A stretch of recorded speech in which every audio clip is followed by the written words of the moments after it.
Salut les amis, aujourd'hui on est parti pour l'épisode numéro 846 de l'After Zap Image. On va débuter avec cette date qui concerne Léo Messi. C'était il y a exactement 17 ans et un jour. Les grands débuts de Léo avec le Barça 17 ans plus tard. C'est quand même 741 matchs joués pour le numéro 10 du Barça. 640 buts marqués, 278 passes décisives, 6 fois élu Ballon d'Or et puis aussi énormément de trophées remportés avec le Barça. On dénombre pas moins de 10 titres de champion d'Espagne, 4 Ligues des Champions, 6 Coupes du Roi. Il y a aussi des Super Coupes d'Espagne, des Super Coupes d'Europe, Coupe du Monde des clubs.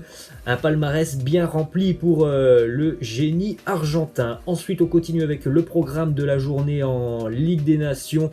Pour l'équipe de France, les Bleus vont recevoir la Suède au Stade de France. C'est inversé sur cette photo. Le match se joue bien en France. Un match qui n'a pas beaucoup d'intérêt puisque, on le sait, l'équipe de France est d'ores et déjà qualifiée. En revanche, il y a un match qui est beaucoup plus intéressant. C'est ce match entre la Roja et la Mannschaft, Espagne-Allemagne.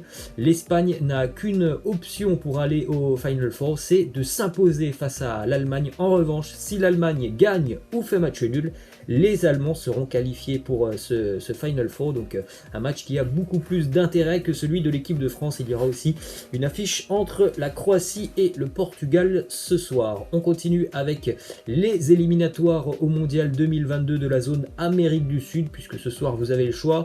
Vous pouvez regarder du foot européen, ou vous pouvez regarder aussi à partir de 22 h un match déjà important pour la sélection colombienne qui se déplace en Équateur. À 22 h, il y aura aussi le déplacement du Chili au Venezuela. Et puis pour les couches tard, si vous voulez aussi une très très belle affiche, à minuit, l'Uruguay reçoit le Brésil à Montevideo. Ensuite, on continue avec 2 déclarations de Paul Pogba. La première, il nous dit, j'en parlais avec Antoine Griezmann et Raphaël Varane samedi. On s'est tous dit, franchement les gars, je ne sais pas si on se rend compte, mais ce groupe est énorme. On est tous contents de se revoir, on est tous heureux sur le terrain. On prend vraiment énormément de plaisir. C'est vrai qu'on a peut-être tendance à l'oublier du côté des supporters de l'équipe de France, mais il y a une équipe qui est absolument monstrueuse du côté des Bleus. Ensuite, autre déclaration de Paul Pogba qui s'exprime sur le changement d'air qui lui a fait énormément de bien de passer de Manchester à l'équipe de France. Voilà, ces 2 semaines lui ont permis de se ressourcer. Paul Pogba nous dit, c'est une période que je n'ai jamais vécue dans ma carrière. L'équipe de France, c'est une véritable bouffée d'oxygène pour moi.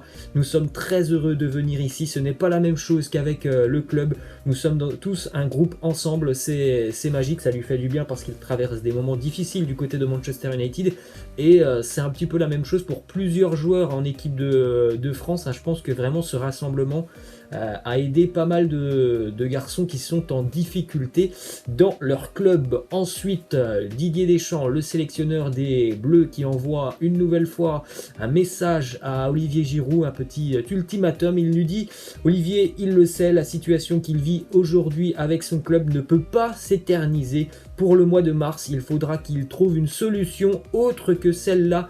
On rappelle qu'actuellement, Olivier Giroud, depuis le début d'année, il a plus joué avec l'équipe de France qu'avec son club de Chelsea. Ça, c'est quand même une statistique absolument incroyable. Il joue plus avec sa sélection, c'est-à-dire une fois tous les mois, qu'avec son club de Chelsea où il cire le banc. Et Didier Deschamps, voilà, ça commence à lui peser un petit peu. Et il sait qu'il va falloir trouver une solution pour Giroud. La solution, on la connaît tous, c'est de quitter les Blues de Chelsea au mercato hivernal et d'aller trouver du temps de jeu là où il y en aura. Ensuite, on continue avec la belle image de la soirée pour la sélection algérienne. La qualification des Fennecs pour la Coupe d'Afrique des Nations. L'Algérie est allée valider son ticket hier au Zimbabwe dans l'après-midi avec un résultat nul de 2 partout. L'Algérie est donc qualifiée pour la Coupe d'Afrique des Nations et on rappelle cette série incroyable pour les hommes de Djamel Belmadi. 22 matchs consécutifs sans la moindre défaite pour les champions d'Afrique. Pour ceux qui veulent un débrief du match d'hier entre le Zimbabwe et l'Algérie, vous le voyez défiler juste au-dessus de moi. Ensuite, 2 petites infos du côté de la Ligue 1. Premièrement, ça concerne l'Olympique de Marseille et ça va certainement faire beaucoup de bien aux supporters phocéens. Dimitri Payet a profité de la trêve internationale pour perdre du poids.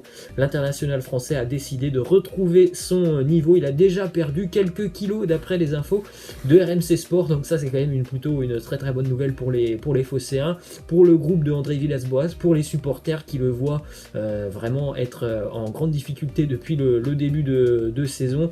On espère qu'il va retrouver en tout cas une forme optimale dans les prochains jours ou prochaines semaines. Direction Paris maintenant avec une déclaration de Marquinhos assez élogieuse envers Edinson Cavani. Il nous dit même à l'entraînement il fallait être très attentif avec Edinson, il te demande beaucoup d'attention, j'ai beaucoup aimé travailler avec lui, ça m'a permis d'élever mon niveau de jeu, ma concentration. Ensuite direction Barcelone, ça concerne aussi le Paris Saint-Germain. Victor Font qui est président, qui est en tout cas candidat à la présidentielle au Barça, rejette l'idée de recruter Neymar. Il nous dit pour des raisons économiques et parce qu'il a porté plainte contre le club et parce qu'il nous a mis dans une mauvaise situation avant de démarrer la saison. Je ne veux pas revoir Neymar du côté de Barcelone.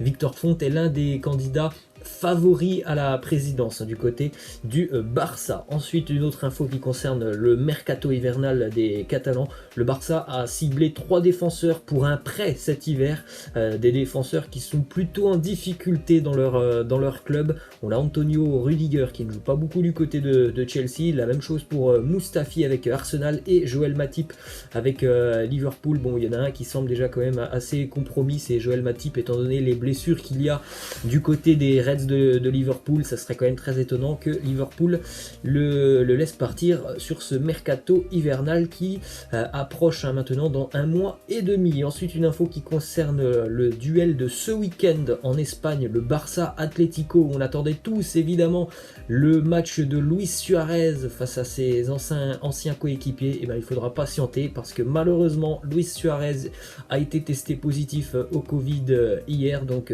Luis Suarez n'affrontera pas le Barça ce week-end et il ne jouera pas plus ce soir avec la sélection uruguayenne face au Brésil. Il est évidemment énormément déçu, Luis Suarez, parce que là il rate quand même 2 très gros matchs avec la sélection uruguayenne, et puis son retour face à Barcelone, face à ses anciens coéquipiers, il aurait évidemment énormément eu envie de jouer ce match. On jette un petit coup d'œil aux statistiques du Pistolero avec la Céleste uruguayenne. C'est 116 matchs, 63 buts marqués, 27 passes décisives. Il est le meilleur buteur historique des éliminatoires au mondial de la zone Amérique du Sud. Ça, c'est une statistique quand même assez impressionnante. Ensuite, direction le Real Madrid avec cette info qui nous vient du quotidien français L'équipe. L'entourage de Sergio Ramos a profité de ses bonnes relations avec certains médias espagnols pour faire croire à une possible offre transmise par le Paris Saint-Germain pour le joueur, mais c'est juste une stratégie de l'entourage de Ramos pour mettre la pression sur le Real concernant sa prolongation de contrat. Vous avez suivi certainement tout ça depuis 48 ou 72 heures. Beaucoup de rumeurs annoncent que le PSG a déjà transmis une offre à Sergio Ramos. C'est absolument faux.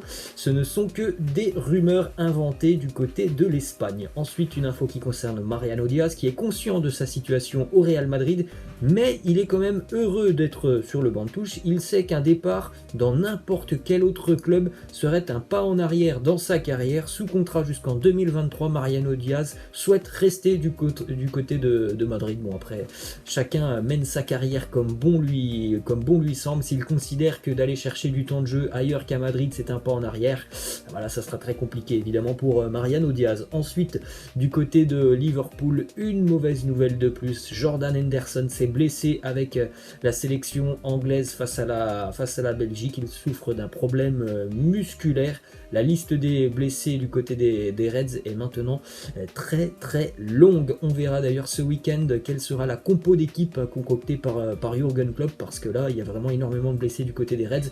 Le point positif pour Liverpool, c'est qu'ils sont d'ores et déjà presque qualifiés en Champions League, donc à mon avis Jürgen Klopp pourra vraisemblablement faire tourner son effectif sur peut-être les 2 dernières journées de Champions League. Ça, c'est déjà un point positif parce qu'il y a beaucoup trop de blessés. Ensuite, on a une info qui concerne le club de Derby County en Championship anglaise. Il s'est séparé de Philippe Cocu, son entraîneur, ce week-end. Donc il y a deux options pour le moment du côté de Derby County. Il y a l'option Wayne Rooney, qui est joueur de Derby County, et il y a l'option aussi d'une star de Chelsea, une ancienne star des Blues de Chelsea, à savoir John Terry, qui pour le moment est adjoint du côté d'Aston Villa. Et bien John Terry pourrait prendre en main en tout cas l'équipe de Derby County qui est dernière de Championship anglaise. Ensuite on continue avec cette petite info qui concerne Léo Messi. En 2012, Messi a battu le record de Gerd Müller de nombre de buts marqués sur un an, avec 91 buts marqués sur un an en 2012 hein, par Messi. On se souvient tous de cette année incroyable.